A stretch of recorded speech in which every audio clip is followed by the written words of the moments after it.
welcome to today's Prevention for States and Data-Driven Prevention Initiatives ASTHOConnect. I'm Risha Ranade, and I am the Director of Social Behavioral Health here at ASTHO, and I'll just briefly discuss some housekeeping items and give you a quick overview for today's call. For housekeeping items, please mute your line if you are not speaking, and please do not put us on hold. We will be recording today's session, and throughout the session, if you have any questions, please feel free to type them into the chat box. We will be holding questions for the Q&A session at the end. And just as a note, you will have noticed that we have switched to using Zoom for our meetings.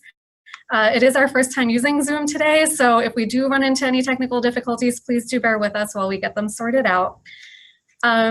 Today's session will be focusing on innovative strategies for tracking naloxone administration, and the objectives are as follows.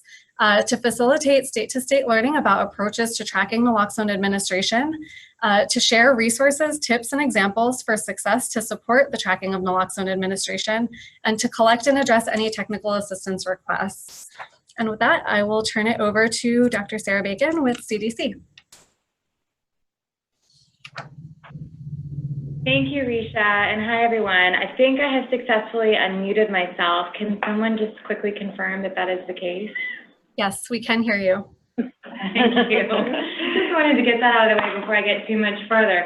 And I'm going to keep my remarks very short, mostly just to welcome everyone. Thank you for being here, and thanks, as always, to our partners at ASTHO for helping facilitate what I'm sure is going to be a really rich exchange and conversation. I'm excited about this topic in particular because I think we really, over the last several years, have made fantastic strides with respect to better, faster, more complete, richer, more comprehensive data. But I think this is still one of those lingering areas of need for us with respect to actual naloxone administration. There's a little bit of a black box and kind of a dark figure that some innovative strategies might let us tap into to really further refine and hone our understanding of overdose events themselves and overdose reversals, of course, and also give us more of an open door venue to connect with people at risk of overdose. So I'm really excited to learn what our partners have to share with us today. We're going to also have a brief presentation from one of our CDC colleagues, but just overall looking forward to hearing more about what everyone's doing. I suspect there will be a lot of questions that we can't answer today. So I also view one of our objectives is to kind of create an action agenda and identify next steps that we all as a collective need to take. So thanks again, everyone. And with that, I will turn it back over to Risha. Thanks. Great. Thanks, Sarah.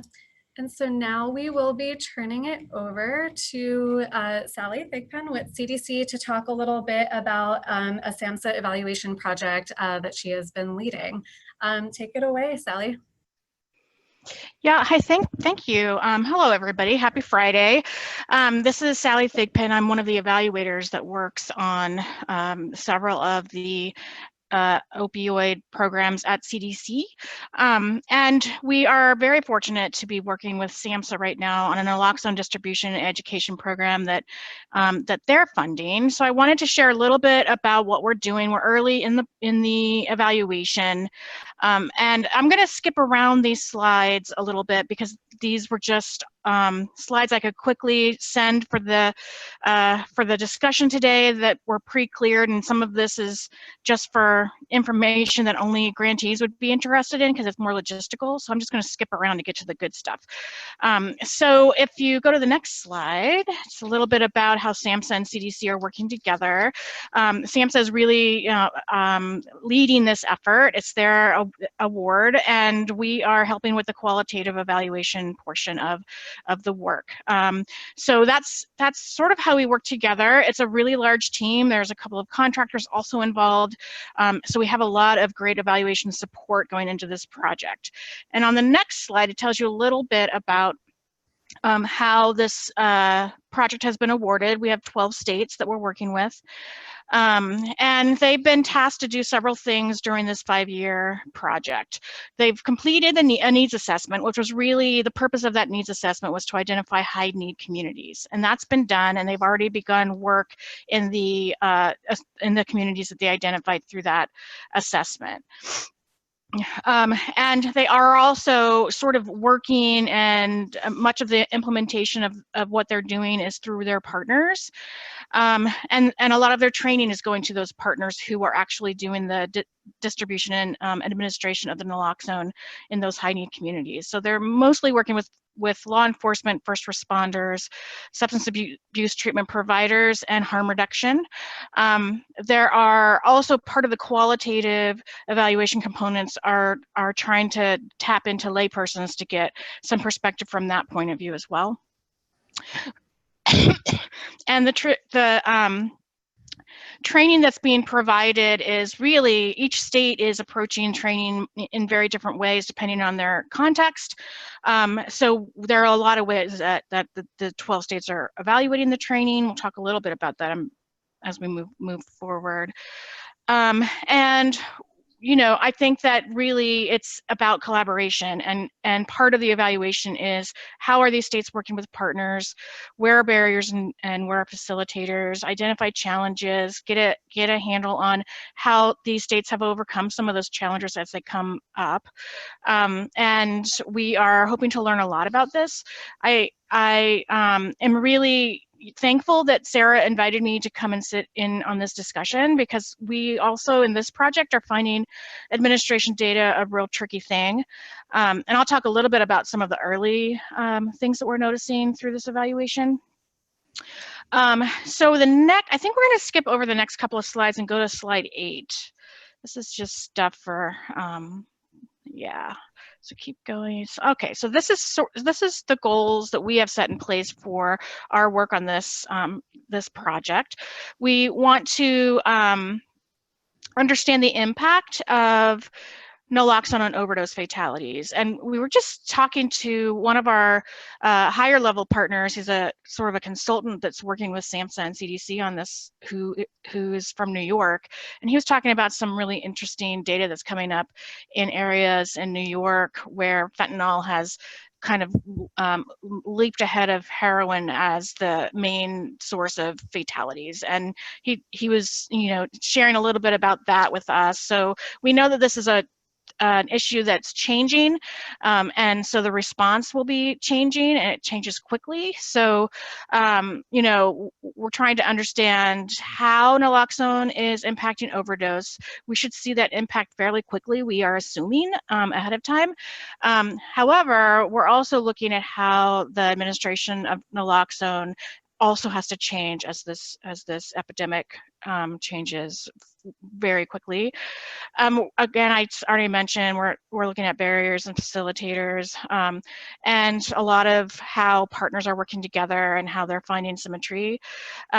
We are looking at a lot of implementation factors, especially in the qualitative, and how the effectiveness shifts and changes depending on community context and the populations being served.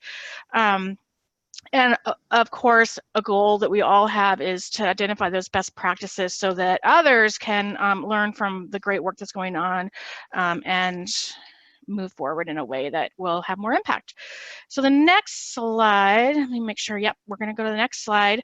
And this is some of our guiding questions for moving this forward. So of course, we're always wanting to look at morbidity and mortality, but we're also looking at how infrastructure and how states are looking at sustainability. We want to know about the training and the impact of that training. Again, the training looks different depending on who their partners are. Training for law enforcement will look so much different than training for a harm reduction coalition, for example. So we're learning about the different ways training is being implemented, and there's lots of ways that our states are evaluating that.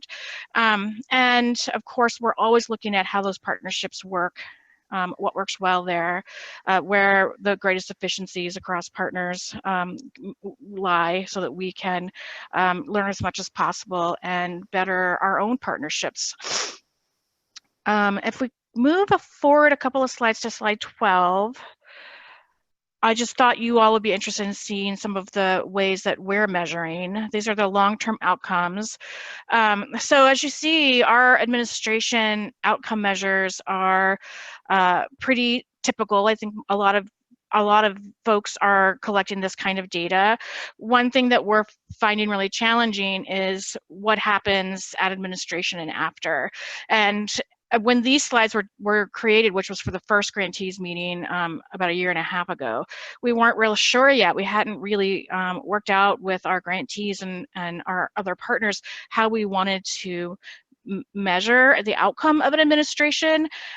So we decided to define it as whatever the outcome is on site. So wherever that administration took place, that's the outcome of the administration that we would track. So if it was a reversal with transport, that's the outcome. What would happen after transport to a hospital?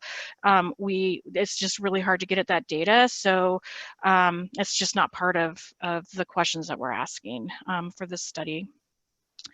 And then in our high need community overdose data, we're looking at, again, those very typical outcomes. I'm really interested to hear you all discuss this and hear how you're all measuring some of these outcomes, and maybe learn a thing or two that we can take back to our partners at SAMHSA and our contract partners in our states to try and bolster some of this measurement. So I'm really looking forward to that.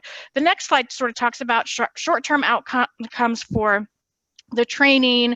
These again are, very typical ways of collecting short-term outcomes. We have some of our states who are doing pre and post to sort of do some intermediate measures of knowledge gain. But this is typically what we're requiring. And the next slide talks about the distribution short-term outcomes that we're collecting with our states and our partners. And I'm not going to read these. You can see them on the screen. And I'm not sure if you all have access to these slides or not, but if you don't have access through this webinar, just you can email me or email Sarah and she can get it to me, and I can share some of this with you. The very last slide I thought you all would want to take a look at too, and that's just, we've got a crosswalk of where our SAMHSA naloxone partnership project crosses over into some of the CDC funding. So this is what that looks like, our 12 states through the SAMHSA naloxone project and how they map onto the other CDC funded opioid work. So I think I'm going to leave it there. They gave me 5 minutes. I don't want to go over because I really think, at least for me, I'm most interested in hearing from you all. So I'll stop there, and if you have any questions, I'll give it a shot in answering them. Great, thank you so much, Sally. And we can share the slides with all of the participants, and so we will plan to do that. Are there any questions right now for Sally before we move on to the state presentations? And I'm not able to see the chat box while I'm sharing my screen. So if another ASTHO team member could let me know if there are any questions for Sally in there, that would be great.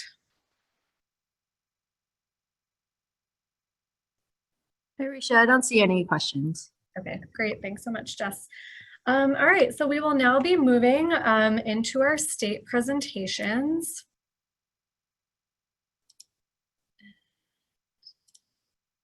I want to get that set up. And we will be starting with Ihsan Mahdi and Catherine Lowry from the New Mexico Department of Health, who will be presenting on strategies utilized to track naloxone administration through syringe service programs, Medicaid claims, law enforcement, and behavioral health in New Mexico. So take it away, Ihsan and Catherine.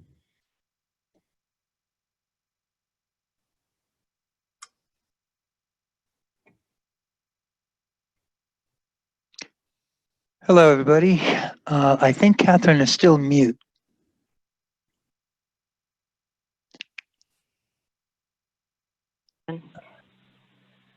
I have now been unmuted. This is Catherine. Yes. Can you hear me? Excellent. Can we advance to the next slide, please? All right, this is just a really quick overview. I'm going to kind of set the stage, and then Ihsan's going to get into the heart of our presentation, which is talking, of course, about the ways we're tracking naloxone in New Mexico, current data sources, and of course, potential data sources, and some challenges, which I think are probably shared by a lot of us. Next slide. This will be familiar to folks who have been to other presentations where New Mexico was featured. We have a state with a small population, a big geography, and right in the middle of the state, Bernalillo, Valencia, and Torrance County, that's where Albuquerque is. That's where about 40% of the state population is. That's where I-25 and I-40 cross. And then up just north is Rio Arriba, a county which has a considerably smaller population, but has had an ongoing issue with heroin addiction for a long time, and has sometimes had the distinction of having the highest drug overdose death rate in the for a county in the entire country. I'm happy to say, thanks to the work of an awful lot of people in Rio Arriba, that their numbers are looking good going forward. There's been some improvements, and again, what Ihsan and I are presenting today is the reflection of the work by an awful lot of people, only some of whom's agencies are going to get mentioned. Next slide, please. So this is just a quick timeline. As some of you know, naloxone was the first state to allow non-licensed laypersons to carry and administer naloxone. And that was initially done, again, to address heroin addiction. And pretty quickly, harm reduction and syringe exchange programs were funded. And this included, from the very beginning, harm reduction wanted to reach out to law enforcement and get some training, basically to say if you stop someone who has syringes and they have a harm reduction card, they shouldn't be busted for the syringes. Now, this, of course, did have an impact a little later, if you keep following along through the years, when naloxone co-prescription pilot programs were initiated in 2013. Again, because the initial association in New Mexico of naloxone was largely with heroin overdoses, there was both stigma and resistance for folks who were being co-prescribed naloxone with their opioid prescriptions. And again, I don't think this is an unusual situation for anyone on this call. Some other things New Mexico did, the Board of Pharmacist Prescriptive Authority, which kind of mixed results. That, of course, allowed pharmacists to prescribe people naloxone and to train them without them having to go separately to their other healthcare provider. We had our Medicaid MCOs starting to cover naloxone, again, relatively early. And then in 2016, statewide standing order legislation was passed. And quickly, our state epidemiologist created statewide standing orders for pharmacists and law enforcement. So theoretically, this made naloxone widely available to people in New Mexico. Next slide. In 2017, of course, the pace picks up considerably, and we would probably need 3 or 4 slides if we wanted to detail everything that happened around naloxone, even hitting the high points. Department of Health has been using CDC funding for law enforcement and some corrections officers training about naloxone. This new legislation, House Bill 370, requires education and naloxone supplies for patients at treatment centers, law enforcement officers, and to inmates with an opioid use disorder diagnosis on discharge. There is, however, I'm sorry to say, a loophole in that. It says as agency funding permits, which means in the case of law enforcement, for example, that this puts a burden on smaller rural law enforcement agencies who don't have big budgets. And it also means that if there isn't buy-in at the top, there will never be enough funding at that particular agency to fulfill HB 370. All right, Office of Substance Abuse Prevention begins naloxone training. This is why Sally Thigpen's introduction was great. This is where New Mexico is using that funding she talks about. And the Office of Substance Abuse Prevention is keeping a running total of their trainings, which you can see here. And again, Behavioral Health Services has been using funding for a Dose of Reality campaign, which heavily emphasizes naloxone. And finally, and this will be our segue eventually to my colleague Ihsan, is that the statewide governor-appointed Overdose Prevention Pain Management Advisory Council has recommended that everyone who distributes naloxone should submit their data on where they've distributed it, how it's been used, and reversals, of course, which is the data that we so much want to know about, to the Department of Health. And that means it comes to Ihsan and his colleagues in the Substance Abuse Epidemiology Group. Next slide. Just one quick sidelight for evaluation. This is one of our major policy evaluations under the PFS grant. And what we're really trying to do is to look at the 2016 legislation and to triangulate our interview data along with the quantitative data that we're now getting from multiple New Mexico sources. And again, that Ihsan will speak about. I did interviews around the state in 2017 and trying to look at to interview groups of people who are directly involved. However, because of both feasibility and propriety, establishing trust with a lot of the groups that are end users of the naloxone that's distributed, whether that's a patient who has an opioid prescription or someone who is using heroin, establishing trust and so forth, that's a long-term process and something that's just not something that an evaluator like me who's driving around the state can do quickly. So my goal there was to talk again to people who do work directly with these populations, including folks at the Pain Center, folks at multiple nonprofits that work in this area, folks who work in pharmacy, and also with the Taos County Sheriff's Office. They were some early adopters of law enforcement naloxone, and definitely want to give them a shout out. So I think with the next slide, we will be transferring to Ihsan, who will talk about some of the other ways we know what we are starting to know about naloxone in New Mexico. Thank you, Catherine. Hello, everybody. In our detailing of our data sources for naloxone distribution in New Mexico, I tried to organize them chronologically, starting with the earliest attempts of distributing naloxone, which is the Department of Health's Harm Reduction and Syringe Exchange Services program. So if you could move on to the next slide, please. Thank you. So the Department of Health's Public Health Division's Harm Reduction Program provides naloxone training and doses to its enrollees on first enrollment. And then replacement doses are provided on subsequent refill visits. And at these visits, the participants are asked about the fate of the previously provided naloxone. And that is how we define whether, or we know whether naloxone was used on a person or it was given to somebody else or lost or whatever happened to it. And if it was used on a person, this is when we get our reversal data, which is based on the definition of a patient outcome of okay, which means that the patient overdosed, was given the naloxone, and then regained consciousness. We do realize that this is probably an underestimation of the number of reversals because sometimes the outcome is hospitalization or patient is taken to the emergency department. But since we don't really have the ability to follow up on what happened to that particular patient, we are counting on the patient okay outcome as our definition of reversals.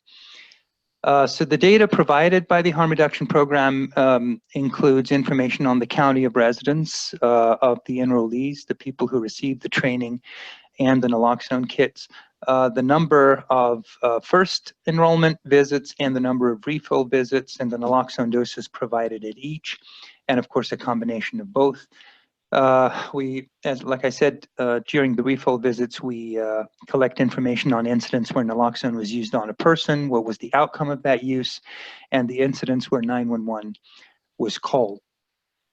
We get this information on a monthly basis. We collect them and add them to the naloxone surveillance database for each quarter. And we now have complete data for as far back as 2010.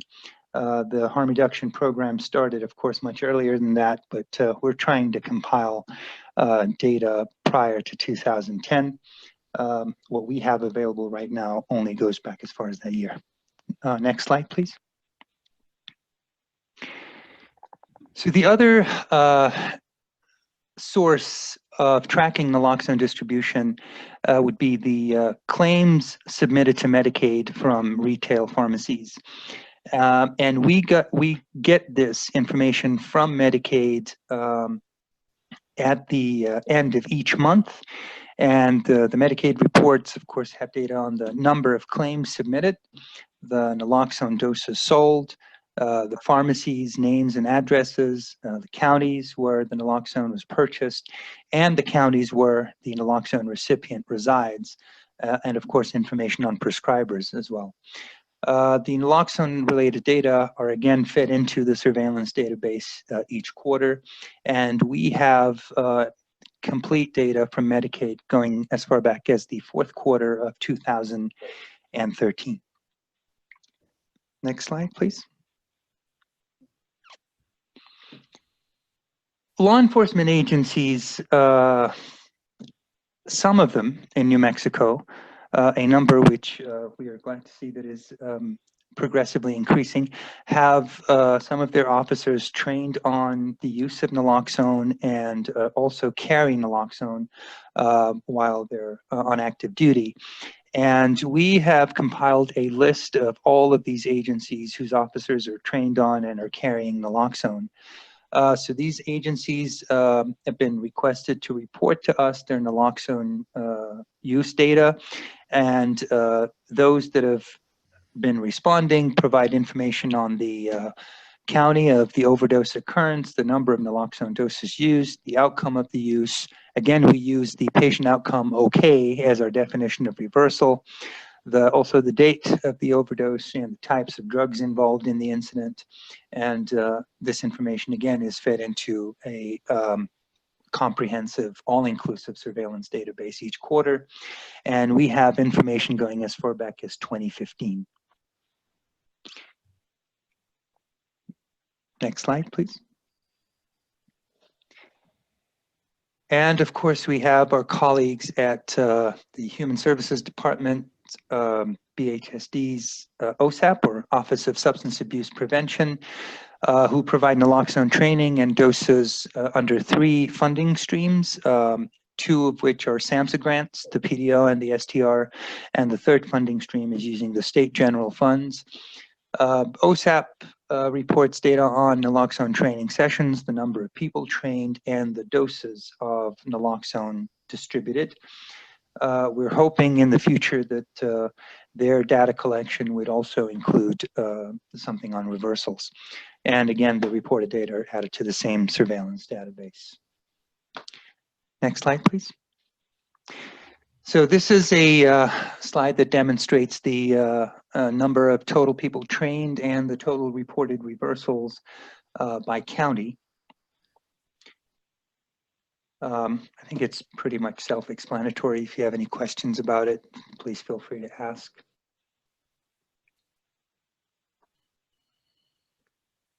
And this is the number of doses distributed by county throughout the year 2017 and the first half of 2018.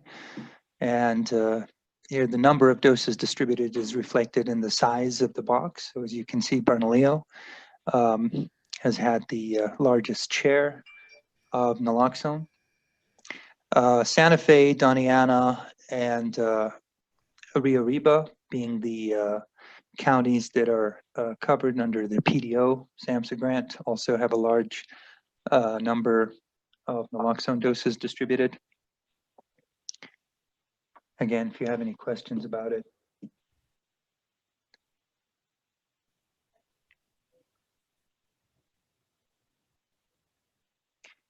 All right, now we have a couple of naloxone distribution sources that we are trying to use and include in our surveillance database. The next slide, please.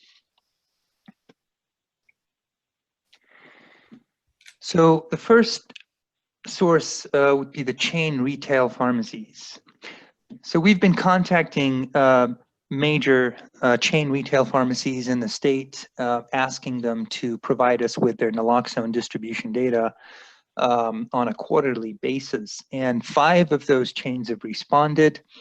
In our original request, we asked them to provide us with their non-Medicaid claims, so claims that were paid for out of pocket or using private insurance. But unfortunately, they were not able to do that.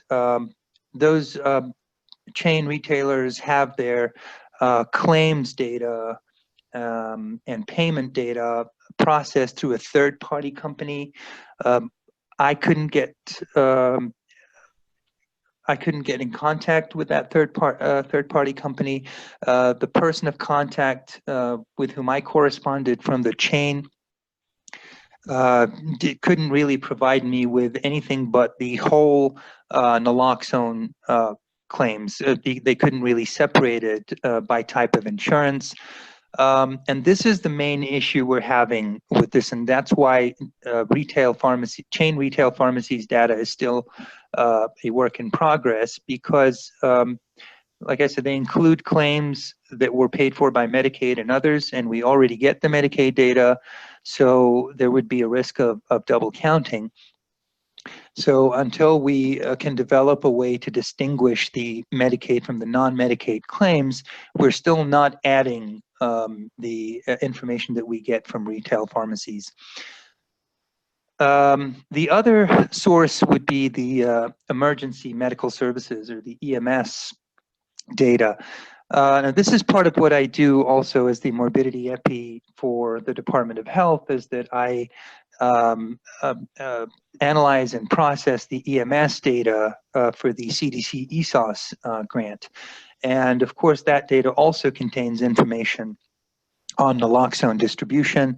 But since the naloxone part of the data is not required under the ESOS grant deliverables, we're still trying to find some time to work on it and refine it and improve it so that we could get an additional source of data to add to our extensive naloxone surveillance database. Next slide, please. So the main challenges that we have faced while tracking naloxone, the first of which was that there is really no legal requirement on any naloxone distribution site to report their data to us. So it was entirely based on, us asking and the distribution source having the courtesy of responding. And that's what we're trying to recommend through our Governor's Advisory Council, is that there is a mandate to report naloxone distribution data to the Department of Health. Another challenge relates to the reporting formats and definitions. There still is a lack of standardization. So what is considered to be a reversal by one agency is probably not what is, probably has a different definition from another one. And also the reporting itself comes in different formats with, they all need to be heavily processed before they can all be included in one database. And of course, the irregularity of reporting, even though we expect to have our data reports at least quarterly, not everybody sends their data quarterly, and sometimes it requires some perseverance and, well, basically nagging. And then there were concerns about sharing the naloxone data as it contains personally identifiable elements. And that's why, for example, with retail pharmacy chains, that obtaining their internal approval to release that data took a long time, and a lot of back and forth with legal questions. Hey, are you busy? Oh, no. Sorry? One is unmuted. Hello, I'm sorry. I thought somebody was asking a question.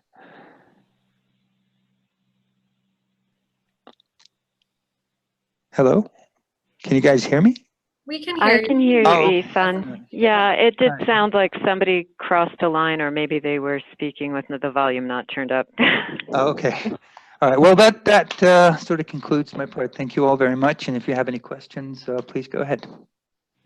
Yep.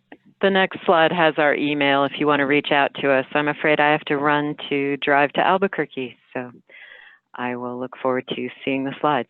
Thanks. Great. Thanks so much, Catherine. Thank you, Catherine.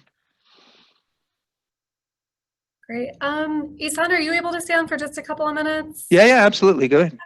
Well, I noticed that we had a couple of questions in the chat box for you, and I wasn't sure if you also had to run for the next presentation, but we just got a couple of questions from Diana Lopez about being interested in getting some more information regarding the nuts and bolts of the triangulation method, and then maybe some more information on the comprehensive database and what you presented about that. So I don't know if there's anything you can share at this time, or maybe we can connect you all later on.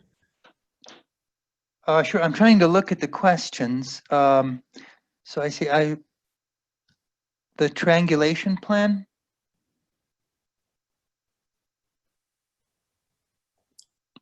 I'm not sure I know what that is exactly. All right. Diana, if you're able Hello. to unmute yourself to clarify your question.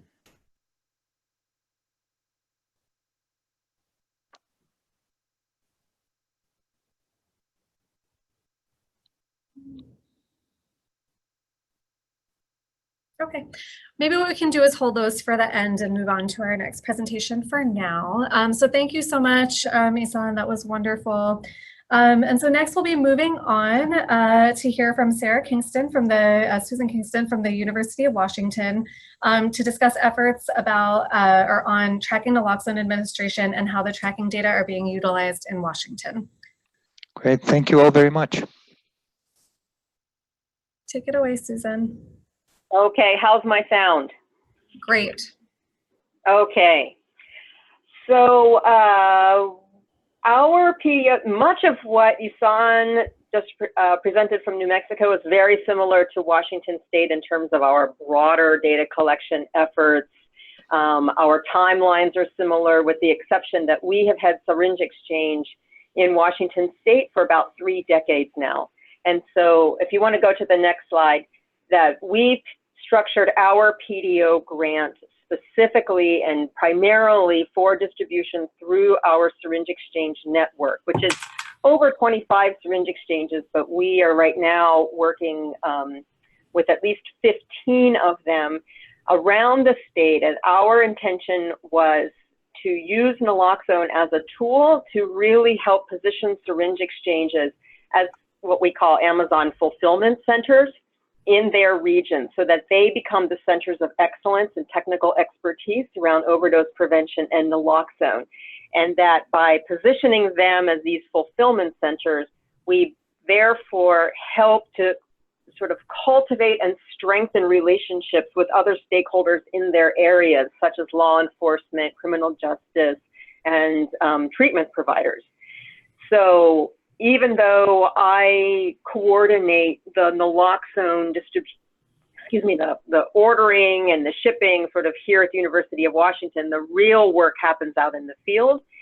So that if you are a law enforcement unit out there who wants naloxone, you actually have to contact your local syringe exchange in order to coordinate getting the naloxone and also to get the training. And I would say just early on that that's been one of the most powerful impacts of our PDO grant, is to see how these typically 2 sort of separate entities who have sort of operated at times uncomfortably with each other, how they are getting to work together because of naloxone and training. So that's sort of a whole different discussion right there. In our PDO grant, of course, we are distributing to the same recipients as most other PDO recipients. However, we really prioritized first responders as our lay first responders. And by that, we mean participants at syringe exchange programs. So about 85% of our naloxone kits are going out through syringe exchanges to folks who are using heroin and other illicit opioids. About 10% have gone out to law enforcement, and then the remaining go out to service social service professionals, homeless outreach providers, or substance use treatment providers, and then sort of friends and family who are out there.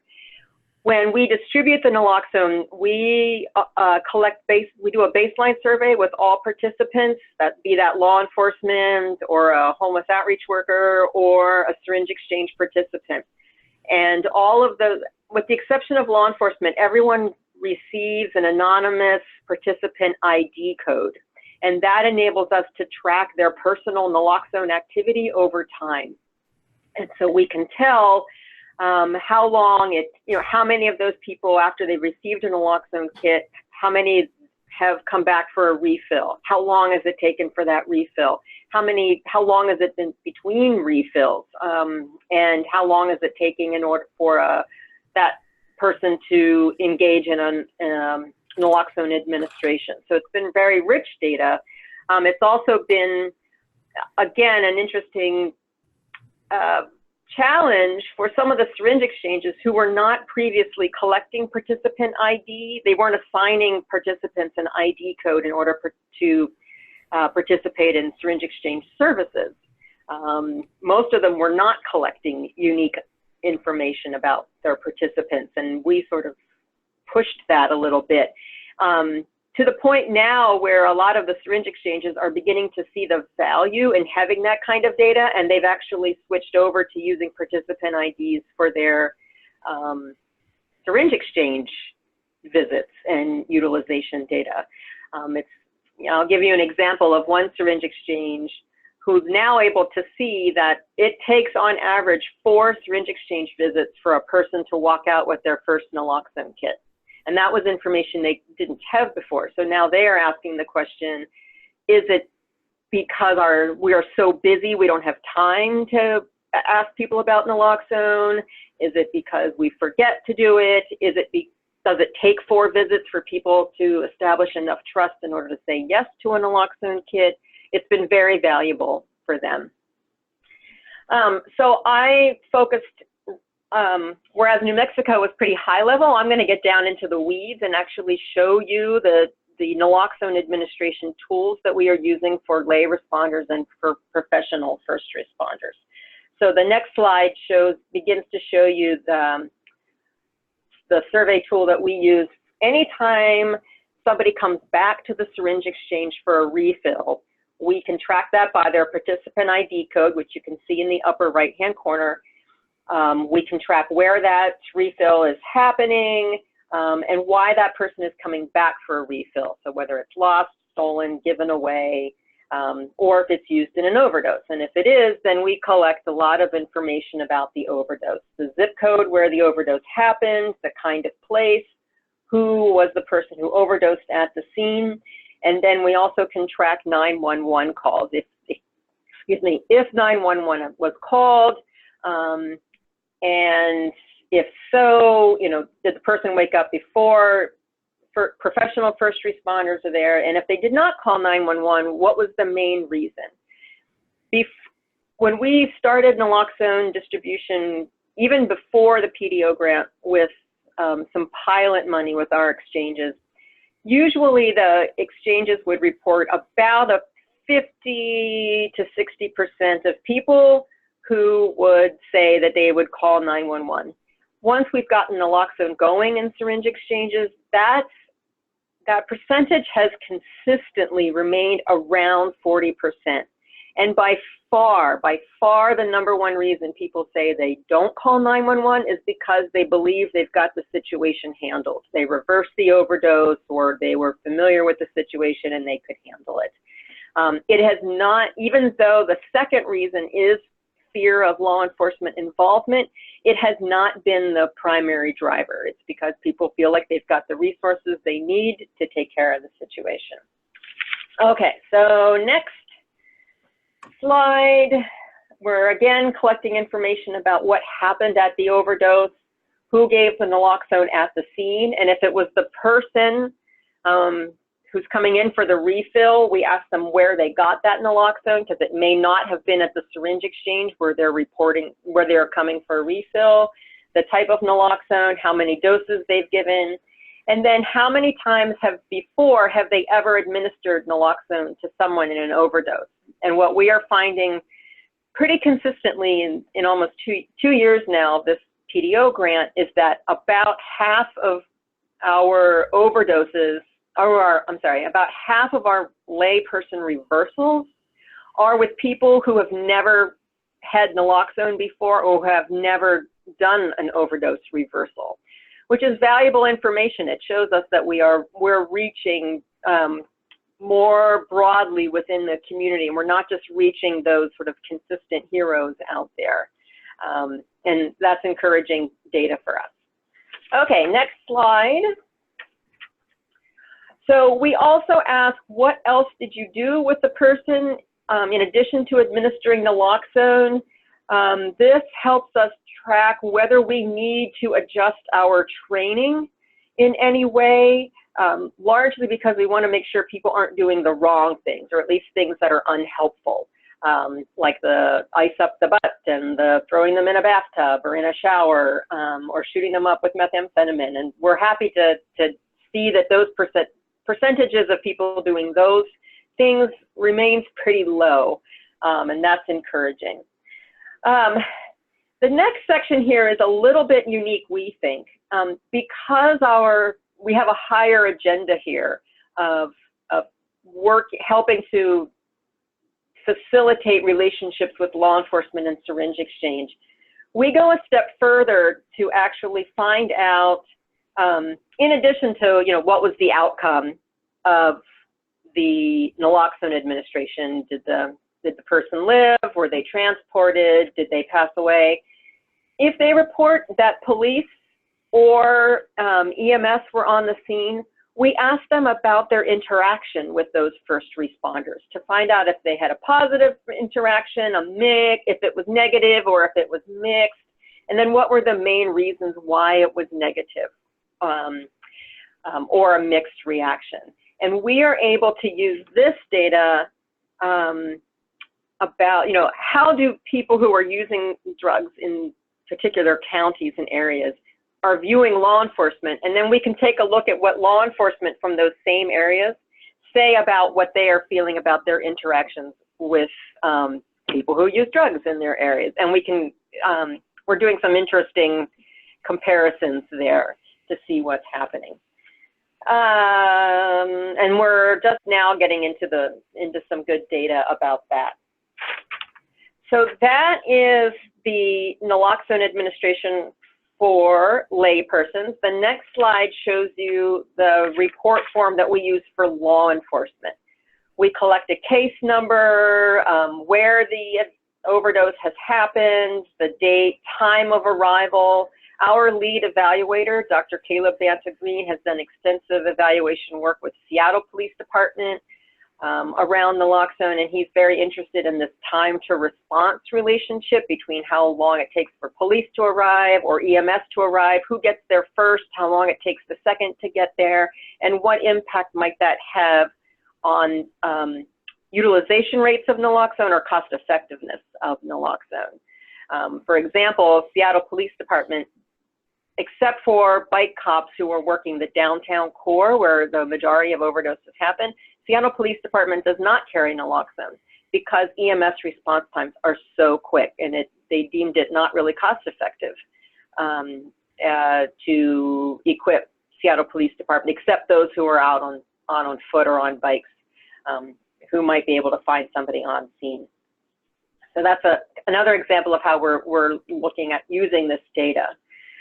So a lot of questions about who got there and when they got there, what officers think is what they're finding on scene, and part of this is also to help us identify what might be happening out there with fentanyl. We have a very delayed situation with fentanyl out here on the West Coast compared to the Midwest and the East Coast. So we are using our naloxone program here to do a little bit of canary in the coal mine surveillance around fentanyl out there.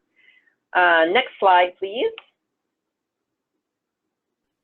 So, what were the bystanders at the scene? What did the bystanders do before they arrived? This next question, question 15, how did the victim appear initially? It's been a very interesting question for us because we are very curious to know how accurately are law enforcement using naloxone. We hear from law enforcement that they're using multiple doses or multiple kits, and then we find out that actually, that the officer will report that the person was breathing. Well, so why are they administering naloxone if they report that someone was breathing? So it helps provide us information on whether people need more, retraining on when is an appropriate time to administer naloxone. So we asked the type of naloxone they used. Again, if they used it before EMS got there, how many doses, if they had any problems with administering the naloxone. Next slide. And then if they got a positive medical response when the naloxone was administered, and we kind of asked those same questions again. And so before and after, what were people's symptoms of the overdose victim? And that gives us a picture of how, was it a correct decision? Did it seem like a correct decision to administer naloxone on scene? We're finding that, there may be certain units out there who are administering naloxone at a higher rate than others, but they may not necessarily be clinically necessitated naloxone administrations. In other words, officers may be panicked. There's also, this heightened concern about fentanyl. They may be administering naloxone in situations where it's simply would not be necessitated. And then, similar to our lay responders, we asked them what else that they did, what else they saw at the overdose. Next slide. If they had any arrests at the scene, this is an attempt for us to get at, how well are people following Good Samaritan laws here, general outcomes, and if they have administered naloxone before. So that is our naloxone administration tool for law enforcement. If you want to go to the next slide. This is just a segment of our year one report, give you a little bit of information about the data analysis we're able to do from these data. And I'll move on to the next slide. And I'll give you our year to date. So in PDO, we've been putting out naloxone for 18 months as of September 1 of this year. We have distributed almost 12,000 kits, not doses, but kits. And we've had over 2,000 reversals reported so far. So again, the lion's share of this activity has been with people who are participants at syringe exchange programs. We can say that it's about 30% of people at syringe exchange, about 30% of those come back to report a refill. Many of those are because they have given their kit out to someone else, which is very encouraging to us because it's helping us to diffuse this intervention to people we don't have direct contact with through the syringe exchange. So we certainly encourage that. So we've got overall, we have about a 17% utilization rate, but that is a little higher among syringe exchanges. Most of that, again, is through syringe exchange participants. We're about, 1 in 5 kits are being used in an overdose. And right now, just because we have just finished up year 2, we're really doing some very detailed analysis by participant ID to look at the sort of the personal timeline. once somebody receives a naloxone kit, what has happened? What activities has this person reported to us since they have connected with us initially for naloxone and overdose response training? So stay tuned for that analysis. We're working on it as we speak. So we've got, you know, on average, we've got about 113 overdose reversals reported to us per month. And certainly this is an underreport, which leads to a challenge we've identified with our law enforcement partners. We hear from law enforcement that they are using their naloxone, and we are beginning to get a lot of requests for refill kits from our naloxone partners in law enforcement. However, we don't seem to have a lot of their reversal reports entered into our database. So I forgot to mention at the beginning that most of these surveys are administered on paper, both at syringe exchanges and with law enforcement, and then they're entered into SurveyMonkey databases, and then we just export the data into SPSS for our analysis. We don't seem to be getting an adequate response rate with law enforcement, and we are not sure why. We don't know if that's, we're looking at this right now, whether it's they are forgetting to do it, whether we don't emphasize it well enough in training, whether they, you know, they simply have forgotten about it, or they're just not using their naloxone. We're not quite sure. So it's definitely a challenge for us. So our reversal rates for law enforcement appear to be very low compared to what other states might see with law enforcement. And that might be because of this reporting issue. It may also be that our PDO grant is reaching what we would call our sort of phase 2 law enforcement units, whereas most of the many law enforcement agencies that were really impacted by overdose were getting naloxone before we got the PDO grant. So it may be that if PDO were reaching law enforcement in, let's say, we're also not working in King County, which is where Seattle is.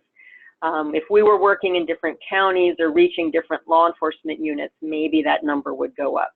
So it's, you know, we're just trying to assess why, and trying to look at other places and sources for data on law enforcement reversals to see what might be up with that. I did see a quick question that asked whether people were hesitant to give this information. And among our syringe exchange participants, no, they are quite the opposite. They are quite happy to give the information. Often the limiting factor in collecting data at syringe exchanges is either two things. Either the participant is busy and doesn't have time to do it, or what is most likely to happen, that many syringe exchanges operate very limited hours, and they are so busy doing the business of exchange, they don't have enough staff, or they don't have enough capacity to dedicate to doing, you know, to collecting the data. If syringe exchanges were fully staffed, then we could certainly be getting a lot more naloxone out the door. But participants are very eager to share this information. I help oversee a biannual syringe exchange health survey that we conduct with all of our syringe exchange partners. So we have a long-standing relationship with our syringe exchanges, we being the University of Washington, and we make sure that we feed all of this data, we feed back to the syringe exchanges monthly and quarterly, and most of them have a way of communicating the data back to their clients. They either post a sign, some of them keep tallies at their exchange on how many reversals have been committed, or they somehow feed back. So, you know, participants feel like they're part of something bigger. And it also encourages new participants to trust the exchange with giving them the data. So I will stop there. Great. Thank you so much, Susan, for that wonderful presentation. And I know there are a few more questions that we're filtering into the chat box, so we'll hold those for our Q&A session at the end of the next presentation. So now we will turn it over to Brittany Riley from the Massachusetts Department of Public Health, and she'll describe barriers, challenges, and lessons learned from their naloxone tracking strategy, which was first established in 2007. So I'll turn it over to you, Brittany. Hi, can you hear me? Yes. All right, good afternoon, everyone. I have the joy of going last, so I will try to be quick. So let's go ahead to the next slide. All right, so broadly, yes, we have a lot of the similar strategies to the other two presenters. We do collect our EMS transports of overdoses through our Massachusetts ambulance trip reporting information system. We also have pharmacy strategies. We also have Good Samaritan law. We also have a statewide standing order. As the Washington folks were just describing, the statewide tracking of first responder administrations of naloxone is a challenge. I do run a grant program for first responders, so I collect data from that subset of high incidence communities that receive those grants. We know that public safety has different strategies. They use different systems. They use, different incident reporting databases. And so there isn't really a statewide approach to getting the data from first responders, meaning police and fire departments. But we do have our ambulance trips. And so I'm going to really talk about our bystander program, which is our overdose education and naloxone distribution program. So next slide. All right, so a little bit of our background. As described previously, this, all really comes from the grassroots. This was something that, really came out of the HIV prevention programs, the syringe service programs, and really our naloxone distribution started out on the underground scene. And really kudos to the late Dan Bigg, who is a momentous figure in the harm reduction community and has left his legacy here in this state as well as many other states, as I'm sure you're aware. And so that really was the status quo for several years, was underground distribution. The city of Boston got involved in the mid-2000s and added some legitimacy around the idea that drug users will care about each other and rescue one another using naloxone. In 2007, the state did the pilot and funded the 6 initial programs and added an evaluation component. So data has been central to our efforts since then. And so it continued to operate as a pilot, adding more sites, growing the program. And then just this past year in 2018, we have become an official public health program, and we transitioned to electronic data collection using REDCap. So that's been very exciting. Next slide. So a little bit about our structure. The department purchases the naloxone. We fund the programs. We manage the data, the cleaning of it, and we provide medical oversight to the OE&D programs and their staff. We do monthly adverse event calls to discuss trends, deaths, strange things happening during overdoses, and we are a fentanyl state, so this oversight has really helped us, use the OE&D program as a surveillance system. These sites themselves are predominantly syringe service programs, programs that do drug user health services and integrated testing and linkage to care for HIV, HCV, et cetera. And do outreach to a variety of venues, including treatment programs, street outreach, et cetera. And the participants themselves, they're really, they're tasked with the job of taking the information they get and spreading it to their communities, their networks. And, we have long-standing relationships with participants, many of whom are overdose rescue champions and come back again and again to report their rescues. Next slide. And a little bit about our strategy is similar to the others. So, the forms that were shown from Washington, that looks a lot like our forms. Similar fields are collected. We do an enrollment at the point of the distribution and then a refill when they come back, and we collect information about the overdose experience. All right, so next slide. So what have we learned in our decade or so of collecting this information? Next slide. we have enrolled around 80,000 people to date. We did refresh this recently, so yeah, it's up to about 80,000 over the past decade. And next slide. And so you'll see sort of, you know, where we are reaching a lot of these folks. The family, friends, staff, the non-users category, the vast majority of them are accessing this program through community meetings. We have a family support group program here in Massachusetts that engages a lot of the families, all of the staff trainings, that all sort of ends up in that category. And our detoxes are a pretty high volume setting to do enrollments, as well as syringe exchange, halfway houses, et cetera. Next slide. And so you see here, this makes sense that, you know, if we're doing so much outreach to inpatient detox, that over half of our enrollments report a past year experience of inpatient detox.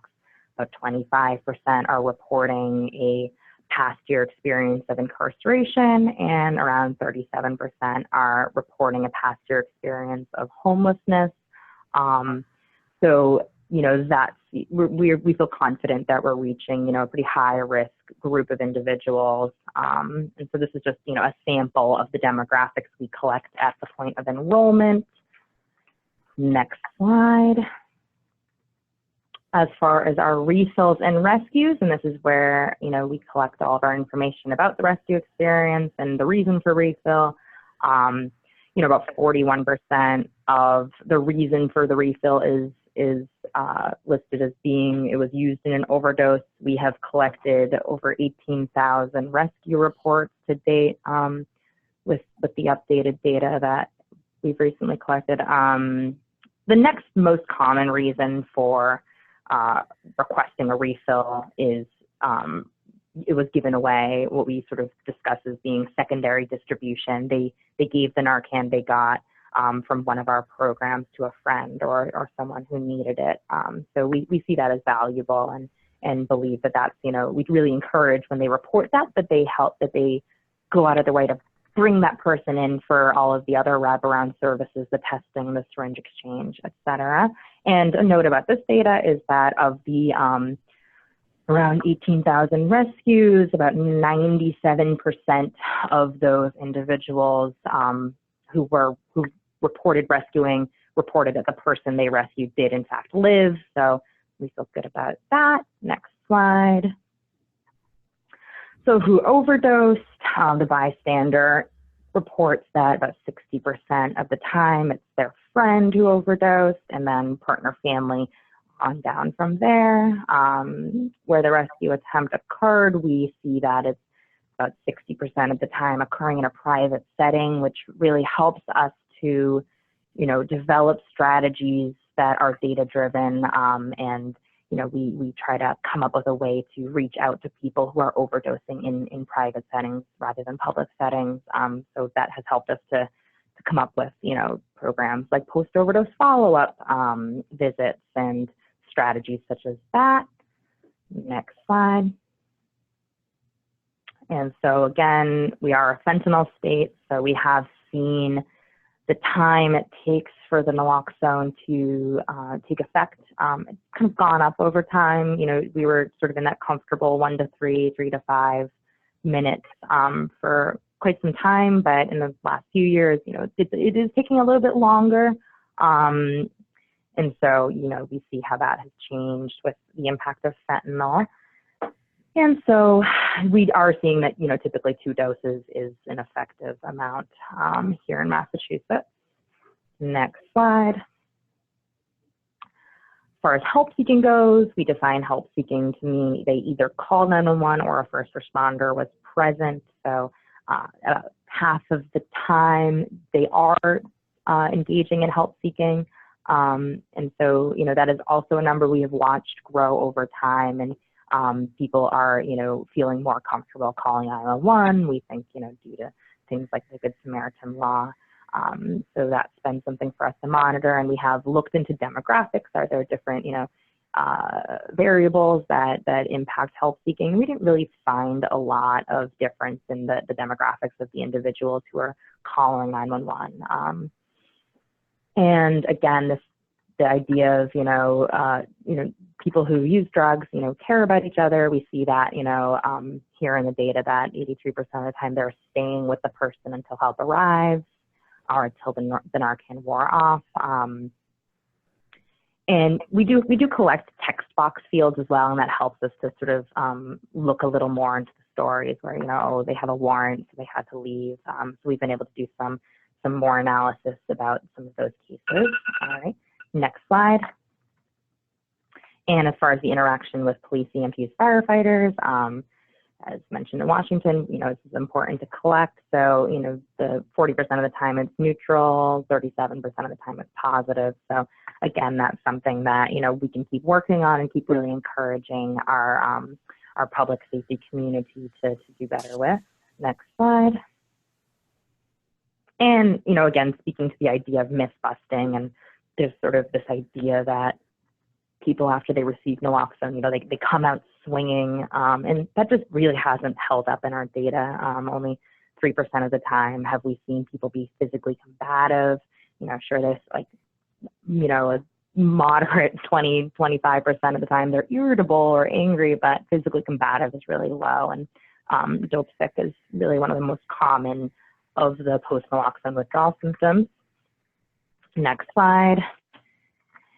And so this is, these programs, they deal with a lot of loss. They are confronted with death, and, we hear about the numbers of the fatalities and the impact of loss on this community and in Massachusetts as a whole. So something that's been really encouraging and a really, I think, important programmatic highlight is really acknowledging the rescues, talking about the lives saved, talking about, how much they care about one another and giving them the credit. And so, we have programs put up hearts for the numbers of lives they've saved, take the Narcan boxes and cut them into hearts for the celebrations of life, and so that it isn't always about the death and the loss for our programs here in Massachusetts.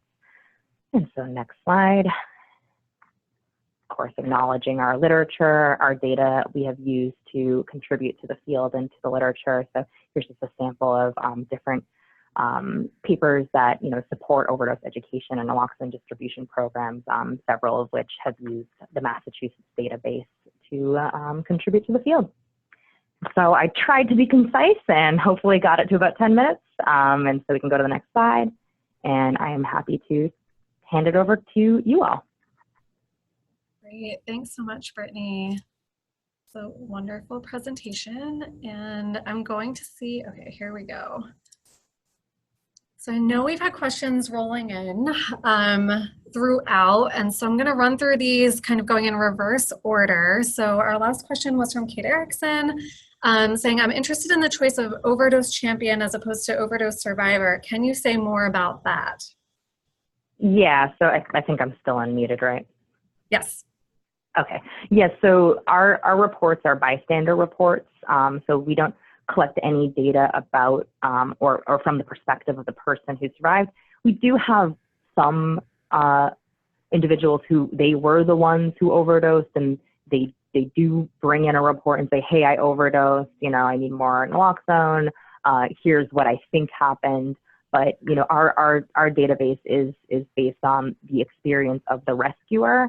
So when I say overdose champion, I'm meaning someone that has rescued a lot of people over the past decade and saved a lot of lives.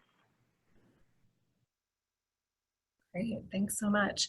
And moving on to the next question from Savannah, is King County separately collecting this data? And I believe this one may have been directed to Washington. That's right. They are not collecting all of this data. There are two large syringe exchange programs in Seattle. One collects very little data on the overdose. They just simply tally the number of reversals reported. The other syringe exchange collects probably like 60% of what we collect is comparable, and we try to get it to match as much as we can. Great. And I believe the question previous to that may have been directed to you, Susan, as well, saying, great survey instrument. One minor question, why no reason interaction with law enforcement was positive? That is a very good question. And I think at this point, it's really about the length of the survey. And we just felt like we wanted to hear that as well. But we wanted to really get, what was behind any problems that people were having. We felt like that was a little bit more actionable, but it was really like we had to keep this survey short, and what can we cut? Great. And then an additional question for Washington. Are family and friends required to visit the syringe exchange to obtain the naloxone kit? And does Washington have naloxone available in pharmacies without a prescription? Friends and family can go to the syringe exchange. They can also go to a pharmacy. Many of our syringe exchange PDO partners also participate in community meetings and community forums where they can hand out naloxone to community members as well. It just hasn't been our primary focus. Naloxone requires a prescription, period. It's just, and that's true in all states, it's just that you don't always see the prescription, and the prescription is kind of in different forms. So in Washington State, we have collaborative drug therapy agreements, where a pharmacy can get into an agreement with a licensed provider to have that prescription on file. So people can walk into a pharmacy that has a CDTA and get naloxone the way they would get a flu shot. Most of our retail chain pharmacies have those, and then it varies county by county if there are independent pharmacies who want to participate. Similarly, with New Mexico, we have huge problems trying to get data about naloxone distribution through pharmacies. It's been very challenging for us to work with retail chains. It's even challenging with the independents. We were surprised when we tried to collect the data how few of them actually were able to tell us the number of naloxone kits, largely because they couldn't distinguish between naloxone kits given out under the CDTA or whether somebody came in with their own prescription for naloxone. And we certainly can't track, what happened with those naloxone kits through pharmacies. So I have to say, despite a lot of work early on with pharmacies, it hasn't been a very productive channel for naloxone distribution for us here, and we continue to work with a lot of stakeholders to try to make that a more viable and robust channel for us. Great, thank you, Susan. And I see another question that I think might be able to be answered by more than one presenter, but what about duplicates and how is that managed? You mean duplicate people or duplicate what? Duplicate what? That's a great question. Amanda, who asked the question, if you could either clarify in the chat box or unmute yourself to clarify, that would be great.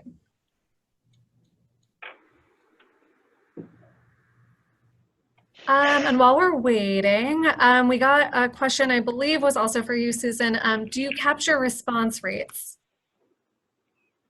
This is Amanda. I'll just chime in before you answer. I was referring to people might be in multiple data sets, like overlap. When you're building a large naloxone database, we find a lot of the EMS calls are also with the law enforcement, also in the bystander. So the same person counted 3 times. Right, and we haven't looked at those data sources sort of by participant because we certainly can't, with our syringe exchange, we don't know the names of people, so we're not able to know exactly which person is involved in those police or first responder calls. It's possible that there is overlap, certainly, but we also, Washington State is also a recipient of those of a CDC grant to try to improve EMS surveillance, and we have huge challenges with that as well. So, you know, we haven't made any sweeping conclusions when we've compared these data sources, knowing how limited each of them is in its accuracy. Yeah, and I would say from the Massachusetts perspective that it's, you know, it's similar. We're not doing any overlaying of these data sets to try to see, well, this was in this zip code on this day, so this is probably the same person. You know, we sort of look at, you know, our matrix data for getting a sense of, you know, the 911 volume and sort of the official EMS runs. In the bystander, we use more for adding to that that set with the, you know, since, you know, about half the time people aren't calling 911 in the bystander program, you know, we do look at that as well. On top of the 911 calls, there's probably also this, at least as a minimum, this group of people in that community during this time that experienced an overdose and went to go report it to a syringe exchange. So, you know, it's a great question. It's an important issue. It's there's no, at least in Massachusetts at this time, effort being put into trying to really finesse that.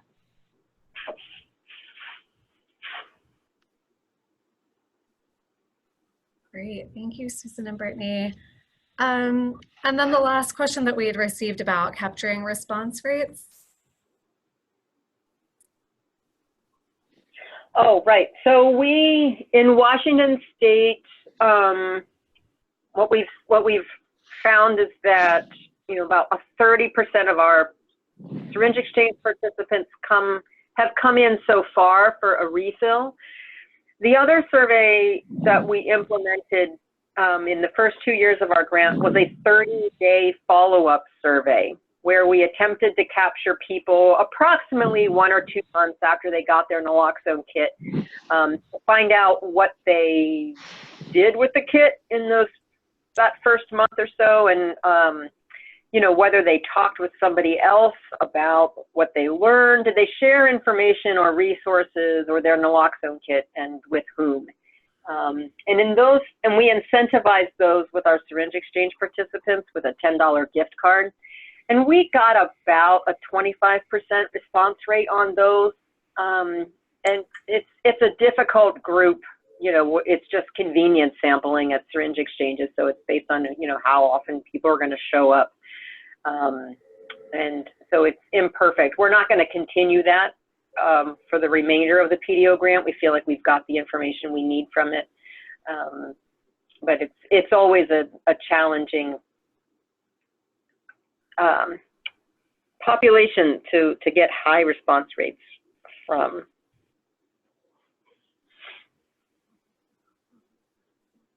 And I'll also say, this is Susan, I have to leave at noon to take on another call. So if there are any other questions that I can specifically answer, I'm happy to do those in the next couple of minutes.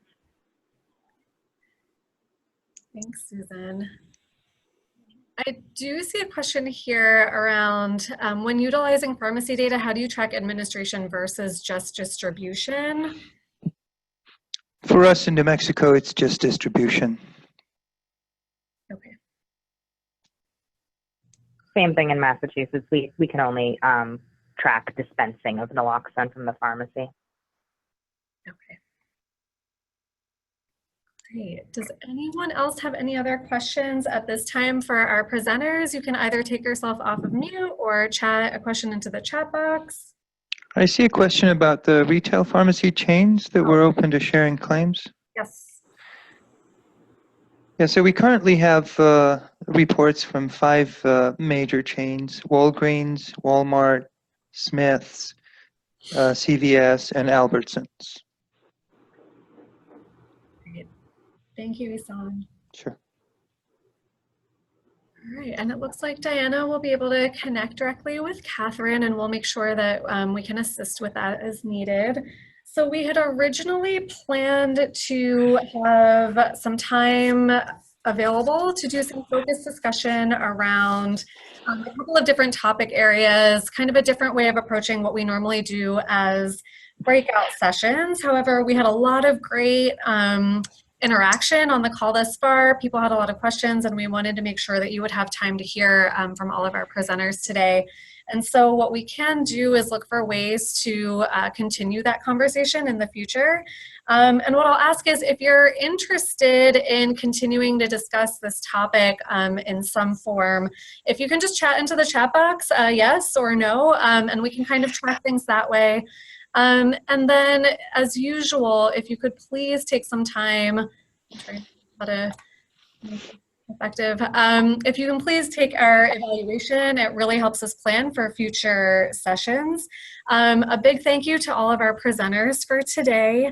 And if you have any questions, please feel free always to reach out to us at any time. And so I hope you'll have a wonderful weekend, and we'll look forward to connecting in the future. Thanks so much. Thank you all very much.